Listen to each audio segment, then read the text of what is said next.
My name is Logan Hale. I am 32 years old, and on a Sunday after dinner, while the game played on mute, my family laughed at me for being 32 and still single. I set my fork down, felt the heat of the oven on my left cheek, and said calm as a ledger, "Then where's your money, Cole? I've been feeding this house for 7 years." 2 days later, an email arrived. My name slid into a loan. I never touched a neat little e-signature forged in my handwriting. The room went warm. My blood went cold. But what they didn't know was, before I continue, tell me where you're watching from. And hit like and subscribe if you've ever been betrayed by family. Your comment and that one tap helped this reach someone staring at a silent living room, wondering if setting boundaries makes them the villain. I grew up in a house where the television was never truly off, just muted, a blue glow washing the living room, while forks clicked and Dad said, "Family helps family," the way other dads said grace. The carpet held the lemon cleaner smell from Saturday chores. Mom plated dinner like it was a negotiation, the bigger chicken breast for Cole, because he's still growing, the smaller one for me, because you're disciplined. I learned to chew discipline like a side dish. I didn't know it back then, but that word would become the rope everyone expected me to hold. At 8, I lined my Hot Wheels along the coffee table by color and model, tiny headlights pointing in the same direction. Order made sense in a way the rest didn't. Mom would smile, my little engineer, then hand Cole the shiniest car and wink like generosity cost nothing. Dad leaned back, one arm over the sofa, and told me how men carry weight without making noise. I wanted to be a man. I practiced silence. I didn't know it then, but silence grows teeth. By 12, my chores had a spreadsheet in my head: trash out Tuesday, lawn on Saturday. Wi-Fi resets anytime the game froze. Cole's chore was charm. He flashed a gap-toothed grin and got promoted to boy who keeps spirits up. At dinner, he'd fake a commentator voice, and everyone laughed. I laughed too. It felt like paying rent in jokes. Years later, hearing that same tone from a finance manager would make my neck go hot. I didn't know it then, but voices can be receipts. When I was 14, I won a science fair ribbon for a little Arduino project that made a lamp brighten when you clapped. The gym smelled like varnish and orange drink, and the ribbon felt like plastic hope. Dad snapped a photo that barely caught me before he swung the camera to where Cole was showing off a magic trick to 3 girls from band. "That's my son," Dad boomed. I held the ribbon anyway. At home, the light from the television slid left to right across my cheek, carving shadow and shine. I stood in that light and tried out a neutral face, a way to look pleased without looking hungry. I didn't know it then, but my face would become a tool. By 16, I had a grocery job with a vest that scratched the back of my neck and a boss who measured minutes like coins. On payday, I folded bills along the same crease and slid a cut into an envelope for house emergencies. The first time the furnace coughed and died in February. The air bit our teeth. Dad made a joke about old houses and old lungs. Mom rubbed her hands together and said, "If we were flush, we'd fix it today." I took the envelope out of my backpack and put it on the table. The bills looked small. Heat returned in a rush that smelled faintly like pennies. Everyone called me a lifesaver. No one asked what the envelope had been saving me from. I didn't know it then, but small rescues teach people to expect a bigger one. College was a commute past cracked sidewalks and the diner with neon that flickered like it was shivering. I studied systems and security, the satisfaction of neat flowcharts and correct answers. On weekends, Dad would text, "Swing by, router acting up." I'd kneel by the blinking lights, restart, reauthenticate. Cole would pass behind me with friends, leaving a trail of cologne and laughter. "Tech support, baby," he'd say, clapping my shoulder. "Best brother in the game." Compliments like that are tip jars. You never keep what they think you do. I didn't know it then, but every fix that took 10 minutes carried a price that would come due in years. I should tell you how I look, because people always imagine a man who says no like a wall, not a door. I'm average height with a trim runner's build. Light brown hair I toned to a warm chestnut hazelnut, really, because it reads cleaner on camera and under office lights. I wear a white fitted shirt that hugs my shoulders and lays straight along my ribs, the kind you don't fidget in. I keep a faint stubble most days, groomed, not cocky, a soft matte base, so the lens doesn't invent shine I didn't agree to. Brows neat, mouth calm.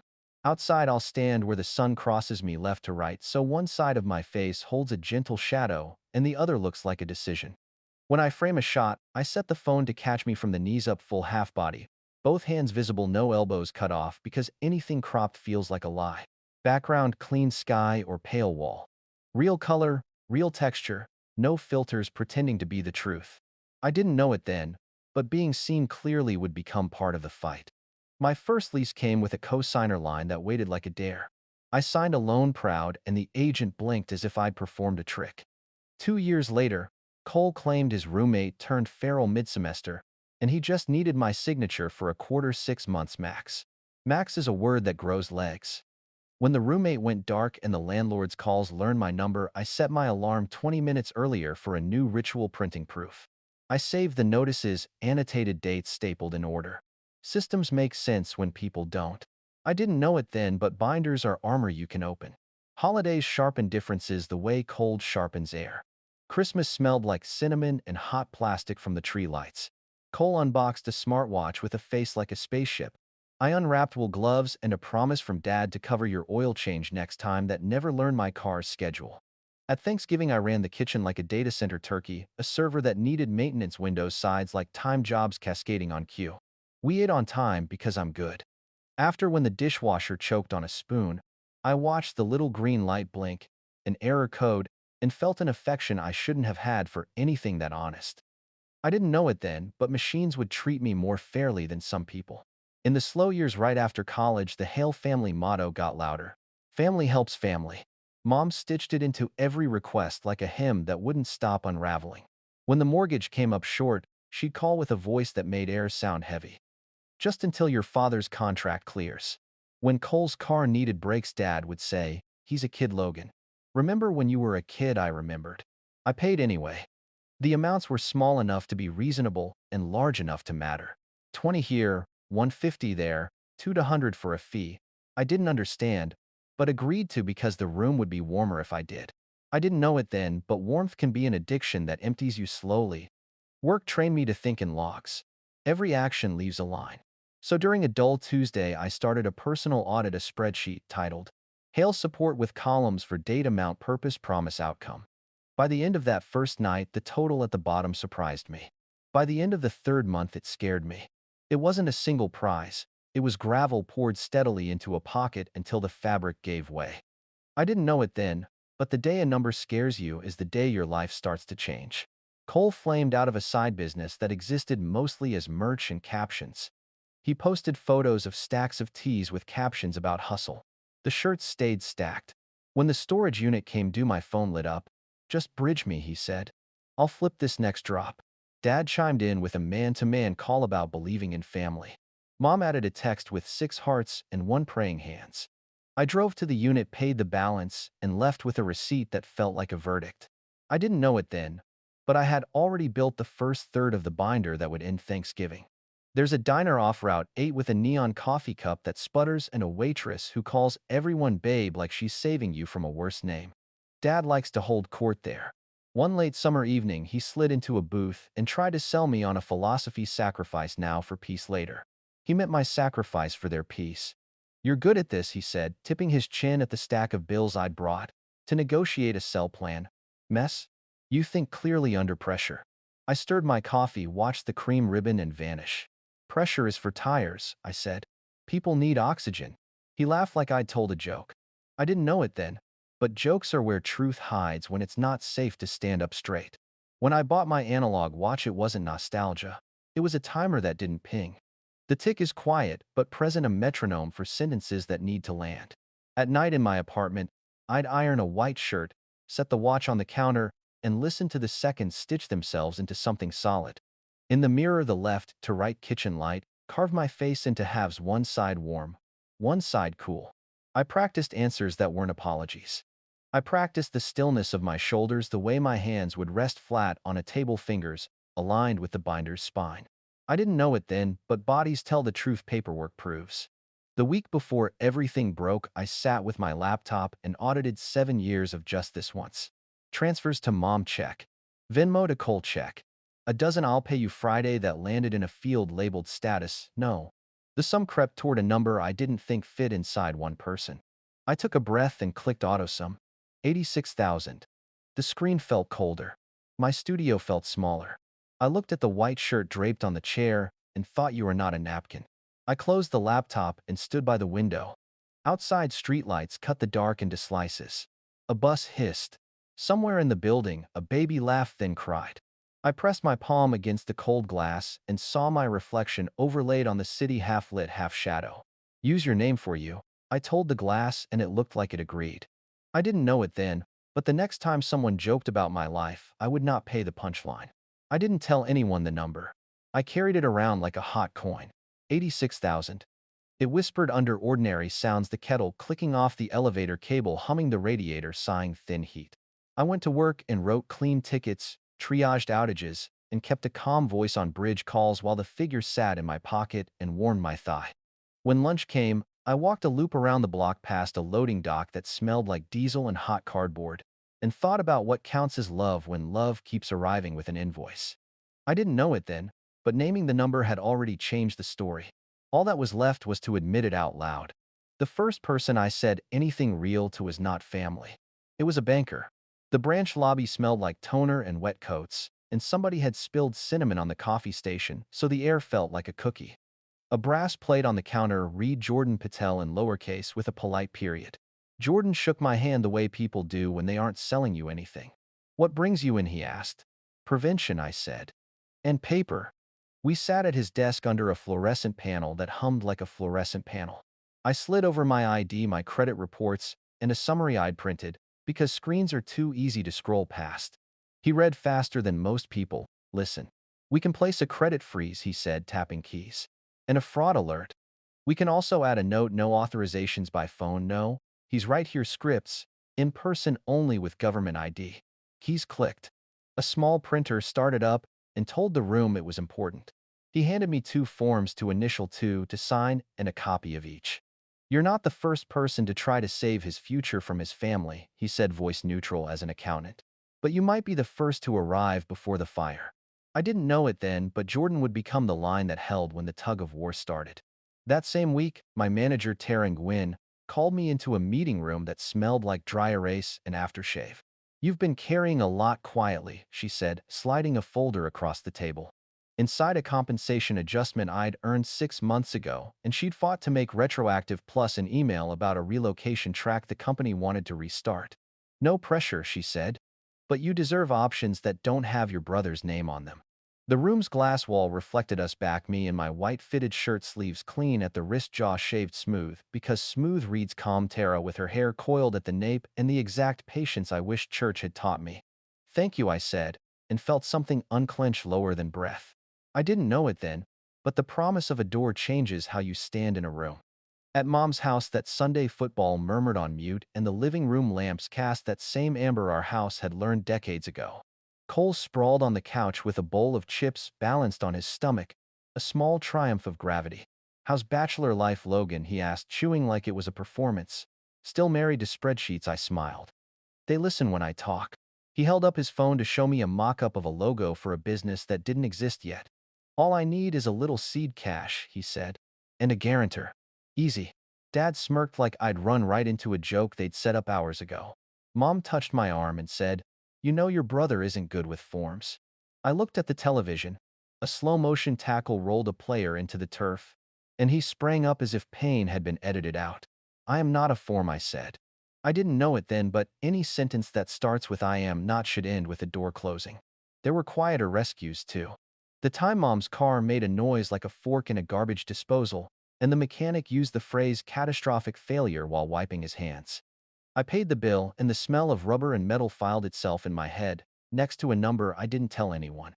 The time Dad came up short on the mortgage just this once, and I transferred enough to make the account breathe again, then stayed up till 1 flagging the transaction in my sheet, like a librarian who knows which book gets stolen most. The time Cole posted a story in the passenger seat of a test drive car, sunglasses big as a mask, caption manifesting with 3 sparkles. My phone rang 20 minutes later, from a number that sounded like a pop-up ad. We can do a quick pre-approval, the finance manager chirped. I said no, and then the email arrived anyway. Great news. Your application is in review, my name, tucked into the co-applicant field like a stowaway.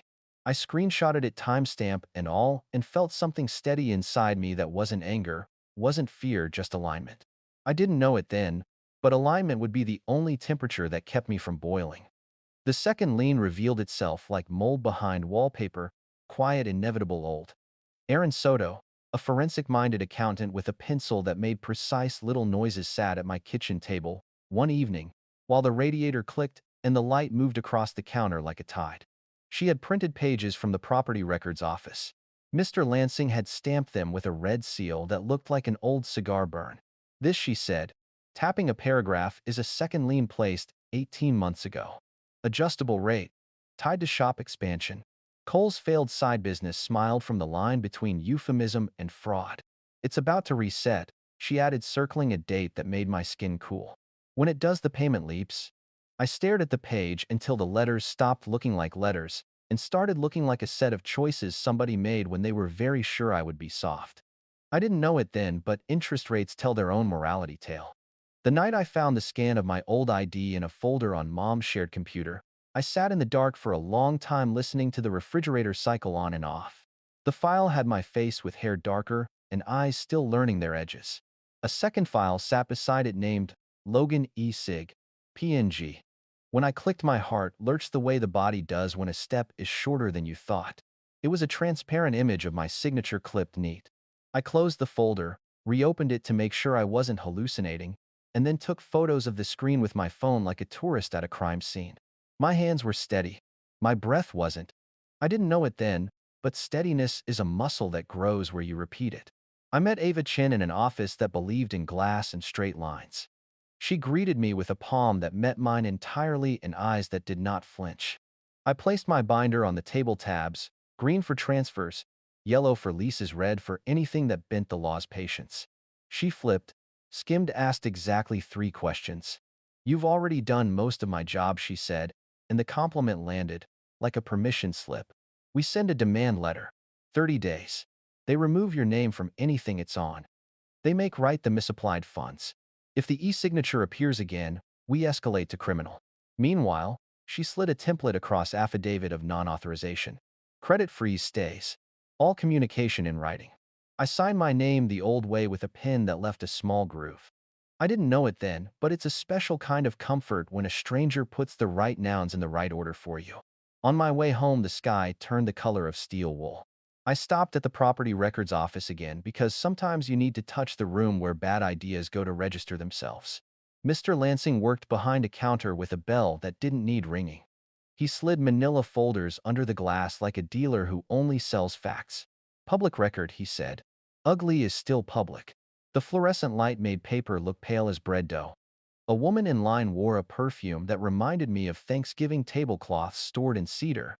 My phone buzzed once. "Hail fam." Mom sent a heart, Dad sent a thumbs up, Cole sent a meme that said, "Real men don't hide behind paperwork."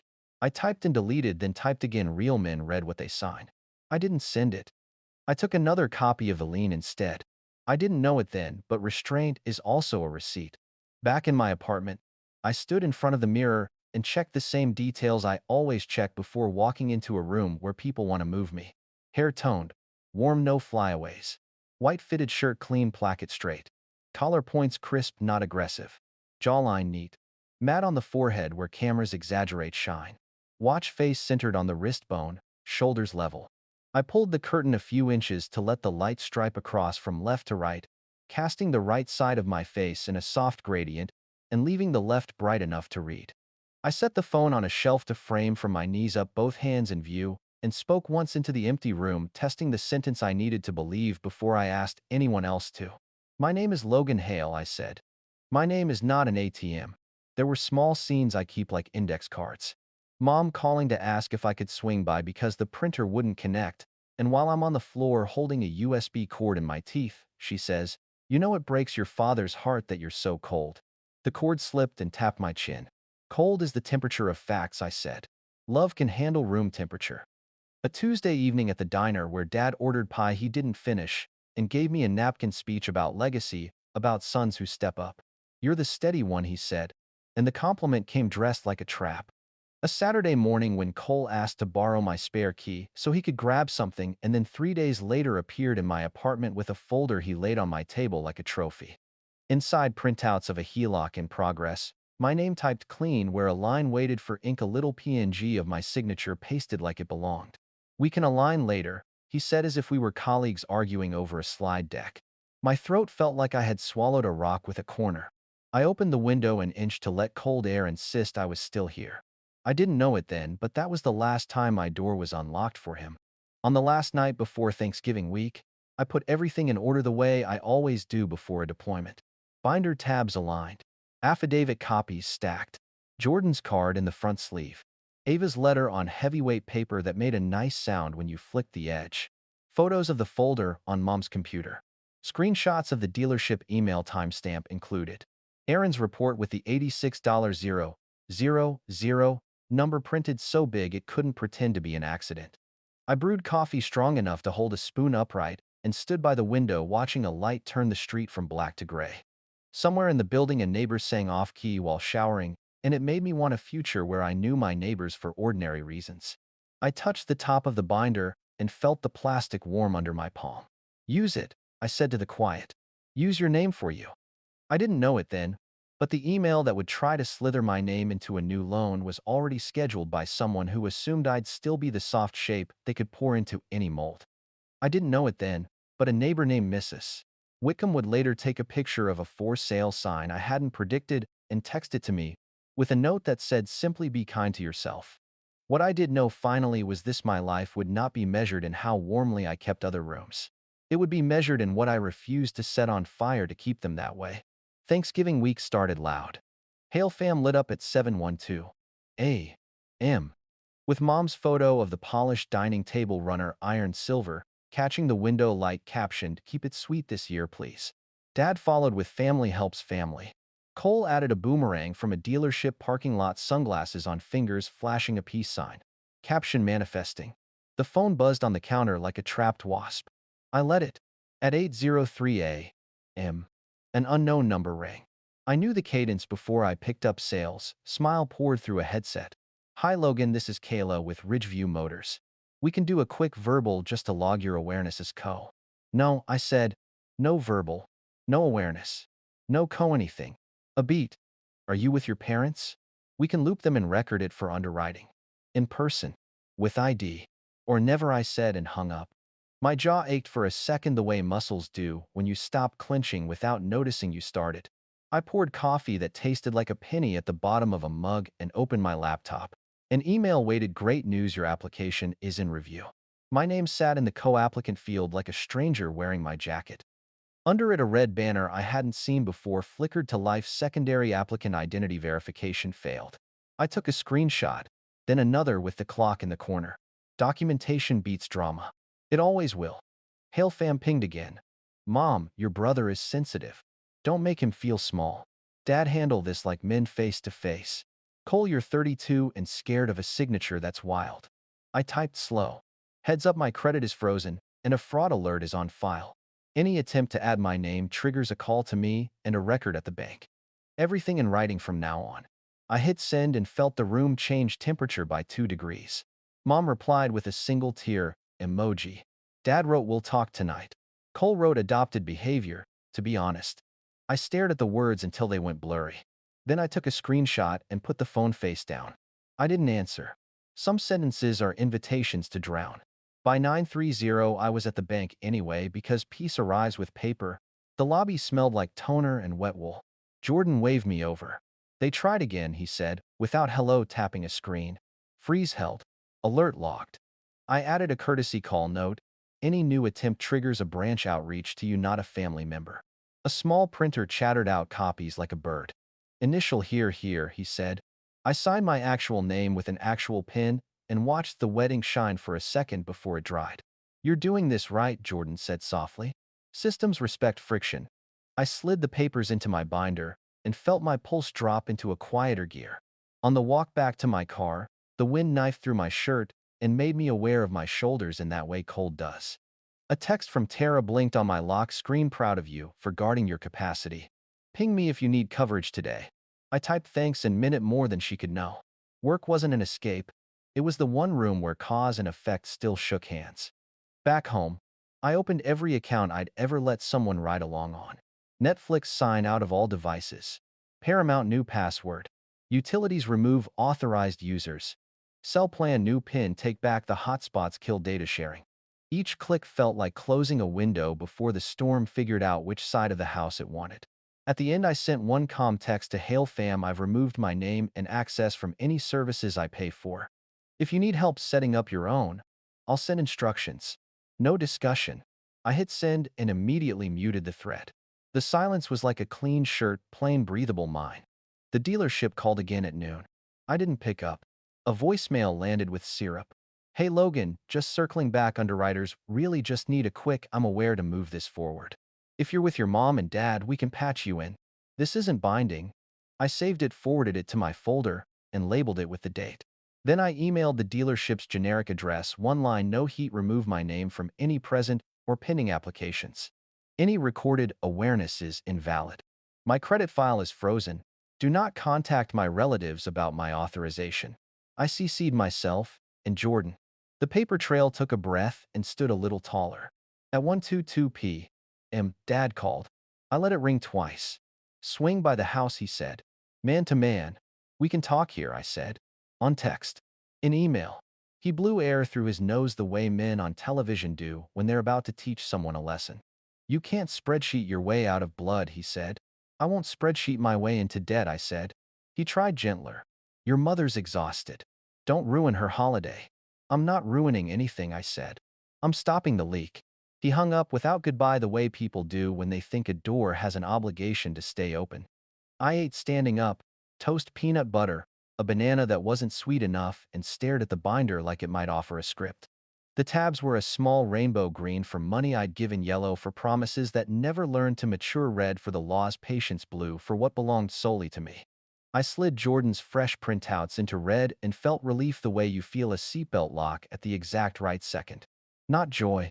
Safety. The afternoon sagged toward gray. In the hallway, Mrs. Whitcomb's door opened and closed. She hummed 3 bars of something old. I sat and drafted a message to Ava dealership attempting recorded awareness workarounds. All calls saved. Bank added note, re-branch only authorization. Demand letter ready to go. She responded 13 minutes later, ready. Certify tomorrow if needed. Also stop answering their calls. Paper will be kinder to you than you're being to yourself. I laughed once. She wasn't wrong. At 4:05, the Hail Fam mute betrayed me with a vibration I felt more than heard. Cole, if you loved us, you'd make this easy. Mom, please don't embarrass your father in front of the family on Thursday. Dad, tonight 7 p.m. diner. Be an adult. I looked at the messages until the words lost meaning. Love. Easy. Adult. Words that show up like coupons and expire when you read the fine print. I typed no to the diner, then deleted it, then typed it again and sent it. My thumb trembled. My voice wouldn't have. Sunset came early, a bruise sliding down the block. I ironed a white shirt anyway, habit, and watched the light move from left to right across my face in the mirror, one half bright, one half shaded. I like that look. It tells the truth about how most rooms feel. I checked the frame on my phone, the knees-up shot that proves I'm not hiding my hands. I didn't record a message. I stood there and let my jaw find the soft version of firm, the one that doesn't crack when someone throws the wrong kind of kindness at it. At 6:12, a final ping. Kayla again via text this time. Hey, if you change your mind, we can grandfather you and just need a 30-second clip. Acknowledging the app. I typed one line, please keep my name out of your files. Then I blocked the number. My stomach dropped, then leveled. Blocking isn't cruelty. It's good plumbing. The hallway was quiet. Outside, a siren wailed and faded. I stacked the binder, wallet, keys, phone the way I always do before I leave, left to right like a sentence. I told myself I'd sleep. Then someone knocked. 3 light taps. Then a pause. Then 2 heavier ones, rhythmic like a habit. I knew that knock. I knew it in my bones, the way a dog knows the home car before it turns the corner. I didn't move. My heart did. It landed once hard, like a fist on wood. I didn't open the door. Not yet. I stood still and listened to the old habits breathing on the other side. And for the first time in a long time, I didn't rush to make them comfortable. The knock came again. 3 light taps. Pause. 2 heavier ones. I checked the peephole. Mom's hair neat as a Sunday. Dad beside her, jaw set. Cole, a step back, sunglasses on at dusk like the hallway fluorescence might paparazzi him. I opened the door on the chain. Text first, I said. We're family, Dad said. That's why you should text, I said. Mom's voice softened. We just want to drop something off. A manila folder rose into frame like a peace offering. I slid the chain, opened the door half a body's width, and kept my foot against it. Dad nudged forward anyway, a habit more than a shove. They were inside before the hinge could object. Cole brought the smell of cologne and dealership coffee. 10 minutes, I said. Then you go. Mom laid the folder on my counter and patted it the way people pat a dog before it bites. It's just paperwork, she said. We didn't want you blindsided by what I said. My name. Cole smirked. Relax, audit boy. We'll align. I pulled on nitrile gloves from under the sink because habits can also be boundaries. Inside the folder, printouts clipped with a black binder clip each page, trying to wear legitimacy. A HELOC in progress. My name clean in a field where a pin line should live. A low-res PNG of my signature drop shadowed like makeup. A notary block with a stamp that looked tired. Behind it, a color scan of my old ID, slightly crooked with a reflection line across the laminate like someone photographed the screen of a screen. Where did you get this? I asked, tapping the ID. Mom flushed. I keep everything. For taxes. For theft, I said. Dad's mouth tightened. Don't use that word in your own home. My home is why I'm using it, I said. Cole reached for the papers. I moved them out of his hand's path by an inch. He sighed big. It's just a formality, he said. Underwriters need to see we're all aligned. Aligned is not a signature, I said. Dad found his sermon voice. This is a bridge, he said. We refinance, we stabilize, we sell if we have to. You make this easy, we all breathe. I pointed at the notary block. Who was present for this stamp? Mom looked at Dad. Dad looked at Cole. Cole looked at me. He was Cole said, meaning me. By phone. No, I said. By law. Silence did a tight circle. The radiator clicked like a metronome, running out of patience. I took photos of every page one by one, the way tourists take pictures of ruins. Timestamp on. Then I slipped the stack into a clear sleeve and labeled it with a sticky tab false. You're overreacting, Mom whispered. We're drowning. I'm not a life jacket, I said. I'm a person.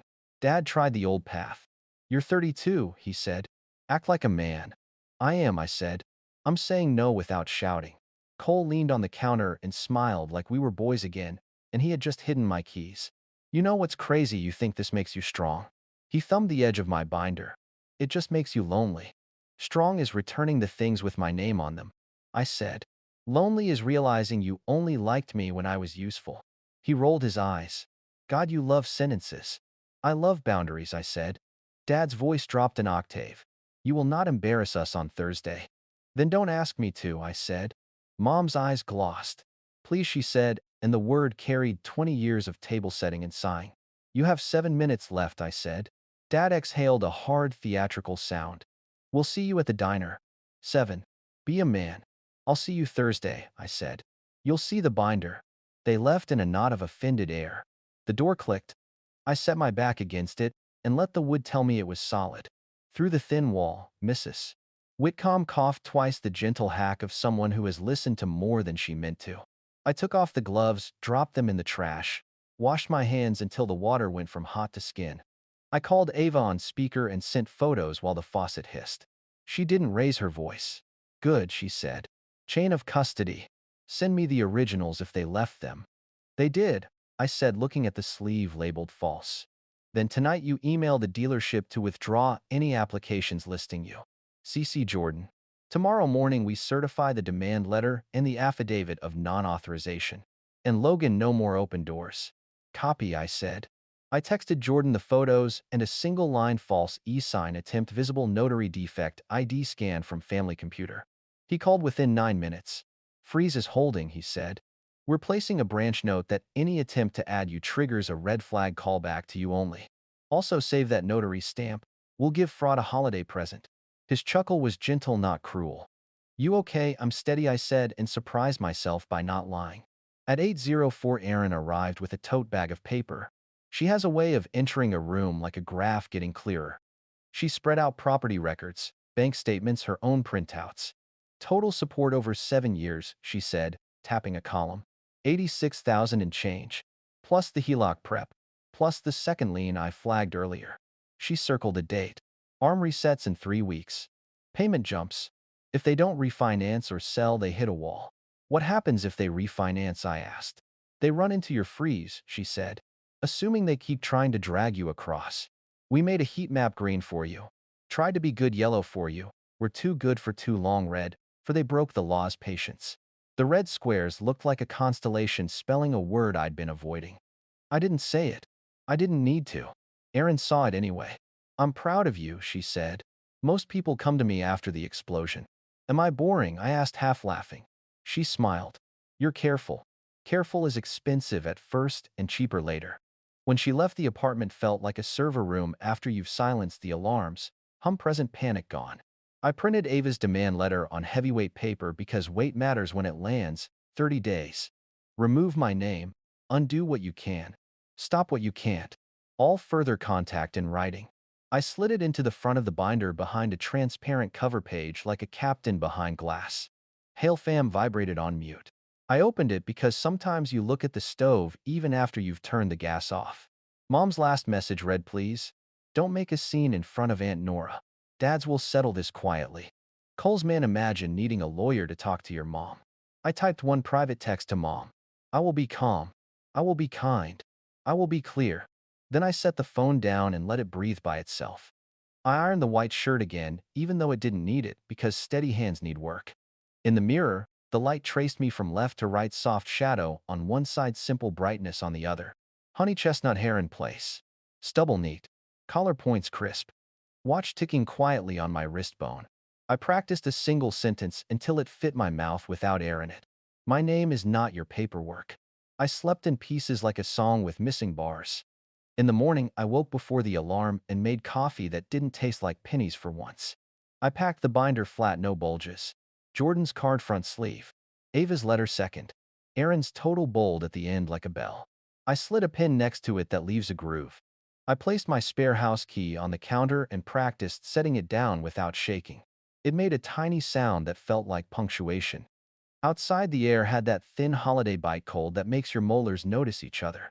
I locked my door, tested the handle, checked it twice the way people who've learned pay attention do. Down the hall, Mrs. Whitcomb opened her door with a squeak. She held up a small envelope. Certified letter came for you, she said. I signed because the mailman knows I'm nosy. Thank you, I said. Be kind to yourself, she said. It's loud out there. It's louder in there, I said, nodding toward the world. She smiled. Then keep your binder close. I walked to my car, breath, making little clouds binder under my arm like a loaf from a good bakery. The sky was a pale, unforgiving blue. Somewhere across town, my family was setting a table and practicing the old lines. I pictured the turkey steaming, the television on mute the way Dad's knife gleams under that chandelier. I pictured the empty seat I'd choose and the place where I'd set the binder. I didn't have to imagine the rest. I'd already written it down. The house was already warm when I stepped inside, heat from the oven pushing left to right like a hand across my face. The chandelier humming, the television playing the game on mute, so the players looked like ghosts doing drills. Mom moved through the kitchen with a practiced smile, smoothing a wrinkle from the runner that no one else could see. Dad stood at the head of the table with a carving knife he sharpened, even when it didn't need it. Cole sat sideways in his chair, one leg, bouncing bracelets, clicking like tiny turnstiles. Aunt Nora was there too, the kind of aunt who watches for weather and keeps a sweater in the car. Mom tried first. Keep it sweet, she said, eyes on me. Voice like icing, pretending not to hide a dry cake. Sweet doesn't mean silent, I said. My voice landed flat, not loud. We took our seats. The air smelled like sage butter and the faint iron tang of the knife against the sharpening steel. Dad lifted his glass. Family helps family, he said. The old stamp. I put my palm on the binder. The plastic was warm under my hand. Before we eat, I said, I'm putting a few things on the table. The fork sounds paused. The television showed a slow-motion tackle, grass flecks floating like confetti. I slid the binder between the mashed potatoes and the rolls, the spine aligned with the edge of the tablecloth, the tabs a quiet rainbow. Caleb, Dad began using a name that isn't mine when he wants me smaller. It's Logan, I said, and opened the binder. Layer 1. I drew out a stack of pages, each with a green tab. Transfers. Venmos. Receipts. Memo lines that read furnace breaks, rent shortfall, deposit, cosign, utilities past due. Dates neat down the left, amounts clean on the right. I fanned them like cards in a fair game and set them where the steam from the turkey curled over them like fog over a road. These are 7 years of I'll pay you Friday, I said. 86,000 and change. Erin checked the math. Mom stared as if the numbers were in a language she once knew. You kept All of this I kept what I gave away, I said. So I wouldn't have to argue about whether it happened. Cole snorted. Cute receipts. They don't need to be cute, I said. They need to be true. Dad tapped the top page with the back of his knuckle. That was then. This is now. Patterns don't care about calendars, I said, voice steady. They care about habits. Layer 2. Yellow tabs. I slid out the email headers. Great news, your application is in review, my name, tucked into co-applicant like a stowaway. Below it, the screenshot with the red bar, secondary applicant identity verification failed. Under that, the dealership voicemail transcripts. Just need a quick, I'm aware, on a recorded line, just to keep underwriting cozy. Next, the bank confirmations on Jordan's letterhead, fraud alert placed. Credit file frozen. No authorizations by phone. In person only with government ID. Branch note, any attempt to add client triggers callback to client. I placed them in front of Dad, like they were instructions for a machine he claimed to understand. This is your verbal awareness trick, I said, looking at Cole. This is the freeze you ran into at 8:03 a.m., 1117 a.m. and noon. This is the part where the system respects friction. Mom's voice went paper-cut soft. We wouldn't, you did, I said, tapping the timestamps. And the bank said no for me, so I didn't have to say it a dozen times. Aunt Nora's eyes tracked the bold text. In person only, she read. That seems reasonable.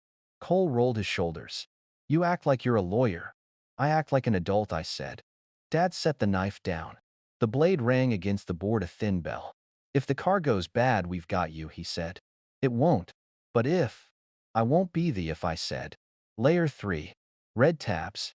Property records. Mr.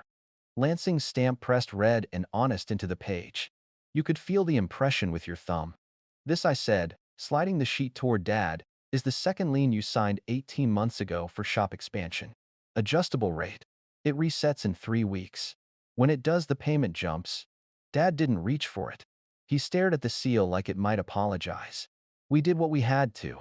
You did what you chose to, I said, with my name sitting nearby like a spare key. I laid down the notary block from the HELOC, in progress, the e-sign printout with my signature PNG floating too clean on a line that deserved ink. The scan of my old ID with the glare strip across the laminate. This, I said, tapping the stamp is defective. This, I said, tapping the PNG is theft. This, I said, tapping the ID you took from your own computer because you keep everything for taxes. Mom's mouth trembled. We were drowning. I'm not a life jacket, I said. I'm a person. Silence opened like a door to a room nobody wanted. The chandelier hummed. The oven fan sighed. Somewhere in the kitchen, a pan popped as something settled. I slid out the last document and laid it on the table with 2 fingers. The paper was heavy. It made a sound when it landed. Ava's letter. Demand. 30 days. I read it the way I read changelogs at work. Precise in a register that makes people sit up even when they think they disagree. Within 30 calendar days, remove my name from any application account or lien where it appears or is intended to appear. Reverse or make right any funds misapplied. Cease any attempt to obtain authorization by phone or recording. All communication in writing.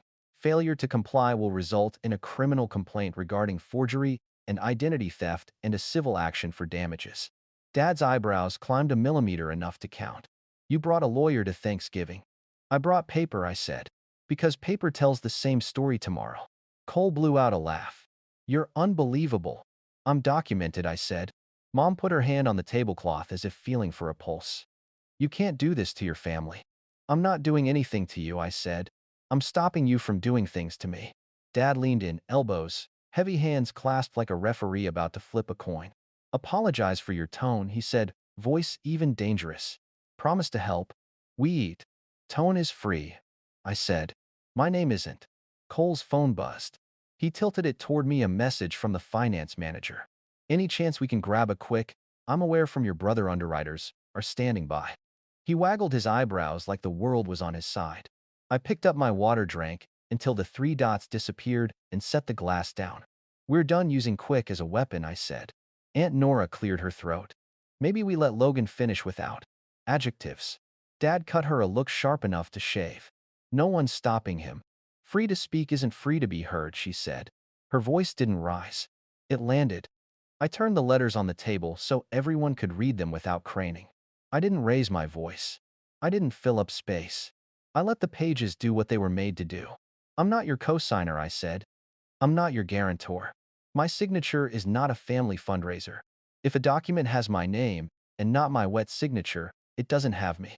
If a phone call says I said yes, it's lying. If a plan assumes I will fix it, redo the plan. Mom's eyes filled and spilled. If we fall, she whispered, will you watch? If you fall because I didn't climb under your feet, yes, I said. I'll hand you a rope and instructions. I won't tie it around my neck. Dad stared at me like he was remembering the boy who reset the router without being asked. You'll be alone for Christmas. I can make a tree in a studio, I said. They sell them small. A fat bubble of silence rose and broke. The turkey steamed. The cranberries shone like stoplights. The room waited for me to flinch. I reached into my pocket and set my spare house key on the table beside the letter. The metal made a small, honest clink. No more let yourself in, I said. If you want me, invite me. In writing. Mom flinched like the key had bitten her. Dad's jaw worked. Cole stared surprised into quiet. I closed the binder. The thud was soft, a period, not a slam. I folded my napkin once and placed it on the table like a flag I wasn't waving anymore. Eat, I said, because somebody needed to say it. The food will get cold. No one moved. Aunt Nora reached first, scooped potatoes, passed the bowl like peace can be practical. Uncle, who'd stayed quiet, asked if anyone wanted more rolls. The room remembered how to be a room. Cole looked up from his phone with a different expression, anger sure, but also something like calculation learning its limits. You really won't sign, he said half to himself. I really won't, I said. Dad picked up the carving knife and set it down twice without cutting. The blade flashed. The chandelier hummed. The game on television showed a man running toward a line and stopping exactly where he meant to. I pushed my chair back. The scrape was quiet. I lifted the binder and slid the demand letter into the front sleeve secure behind its clear cover. The watch on my wrist ticked softly, stitching the moment into something that would hold. Honey chestnut hair, neat white shirt, smooth shadow on one side of my face, light on the other, the truth about the room drawn in light. Mom's voice followed me to the threshold, small and sharp. Logan, please don't make a scene. I turned, let a cold smile find my mouth, not cruel, just finished. Scenes are what people call the truth when they don't like the angle. I stepped into the hallway. The heat dropped a degree. The air felt normal, breathable. Behind me, forks finally scraped plates. Someone laughed the way you laugh when you want to prove you're fine. The door closed with a clean, ordinary click. I didn't slam the door. I walked to my car with the binder tucked under my arm and the key left cooling on their table. Night had that thin holiday bite. Breath came out in little clouds and vanished before it could become proof. I sat behind the wheel and didn't start the engine. I unfolded grandpa-level paper, Ava's letter, Jordan's confirmations, Aaron's totals, like maps you only open when you're finally willing to read them. My hands were steady. My throat wasn't. Back in my apartment, the radiator hissed a high, polite note. I set the binder on the counter like a fresh loaf from a good bakery and made tea that tasted a little metallic because the kettle needs retiring. I opened my laptop. An email popped up before the water-cooled subject line, bright as a flare, application withdrawn. Body unable to verify, secondary applicant due to frozen credit file. Cannot proceed as structured. I took a screenshot. Then another with the clock in the corner. Documentation beats drama. Gravity does the rest. Hail fam blinked even on mute. Dad, we'll talk tomorrow. Mom, please don't be cruel. Cole, congrats, you won. I let the thread sit there like leftover gravy, skinning over. A separate text arrived from Aunt Nora, proud of your calm. Keep everything in writing. I replied with a photo of the demand letter under its clear cover and wrote 30 days. She sent back a simple heart, the small, unexcited kind that means belief, not performance. I forwarded the dealership email to Jordan and Ava. Jordan's reply landed at 9:11 p.m. Freeze and alert functioning as intended. Fraud unit opening a file tied to the notary defect you documented. Keep the originals safe. Ava wrote 2 minutes later, demand letter queued for certified mail first thing. If they attempt any recorded awareness, send me the file. It strengthens criminal. Also remember, silence is a strategy, not a punishment. Silence can be generous. I turned off every notification except alarms and watched the apartment return to ordinary volume. The clock's small ticks, a neighbor's muffled laugh, a siren lifting then fading 2 streets over. I moved a modest sum from the old CD into a checking account with just my name on it, paid the deposit on a winter course I'd been postponing and bookmarked the relocation packet Tara sent. Revenge didn't feel like fireworks. It felt like not lighting myself to keep someone else warm. Morning found me before the alarm. I brewed coffee that finally didn't taste like pennies and stepped onto the balcony. Cold air cut clean lines along my cheek. The sun came from the left and laid a soft stripe across my face, shadow on one side, light on the other. The truth about most rooms. My phone buzzed once. Mrs. Whitcomb early with a photo taken from across town, a for sale sign staked crooked in my parents' yard, the grass winter flat around it. Caption: be kind to yourself. I stared at the tilt of the sign and felt nothing dramatic, just the quiet of a future that refused to be co-signed. Ava called at noon, all business. We'll hold the criminal complaint in a sealed envelope for 30 days, she said. If they unwind, honestly remove your name, correct what can be corrected. We let gravity finish its sermon. If they try again, we file. I looked at the binder, the tabs, like small, bright truths. 30 days, I said. In writing. That night I ironed a white shirt I didn't need to wear and practiced one sentence in the mirror until it sat right on my mouth. My name is not your paperwork. In the glass, the frame caught me, knees up, hands visible, no elbows, cropped background clean. Real color. Real texture. No filters pretending to be the truth. They thought cornering me would make me smaller. They didn't realize they'd handed me a weapon that doesn't run out time. Stamped certified. Notarized correctly. My name written only by me. Before you click away, tell me the moment that hit you hardest, the joke that wasn't a joke, the door I didn't open, the page I laid on the table. Drop it in the comments so someone scrolling at 2 a.m. knows they're not crazy for wanting proof over promises.